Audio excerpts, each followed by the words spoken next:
আমাদের আন্দোলনের প্রতিষ্ঠাতা ইমামুজ্জামান জনাব মোহাম্মদ বাইজিদ খান পন্নী সেই দাউদ খান কররানীর 13তম অধস্তন পুরুষ।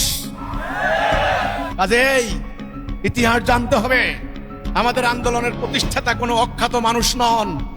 আমাদের আন্দোলনের প্রতিষ্ঠাতা কোনো ধর্ম ব্যবসায়ী পুরোহিত নন।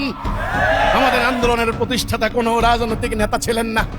আমাদের আন্দোলনের প্রতিষ্ঠাতা হচ্ছেন আল্লাহর মনোনীত একজন সত্যনিষ্ঠ মহামানব, যিনি জীবনে মিথ্যা কথা বলেননি, যার সমস্ত সম্পদ উৎসর্গ করে দিয়ে গেছেন মানবতার কল্যাণে।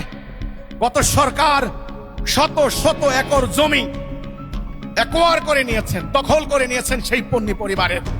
বাংলাদেশের শিক্ষা, সাহিত্য, সংস্কৃতির ক্ষেত্রে এই পরিবারের ভূমিকা অবিস্মরণীয়, ইতিহাসের পাতায় পাতায় লিখিত আছে। কাজেই হিজবুত তাওহীদকে অবজ্ঞা করার, অশ্রদ্ধা করার, ছোট করে দেখার কোনো সুযোগ কারোই নাই।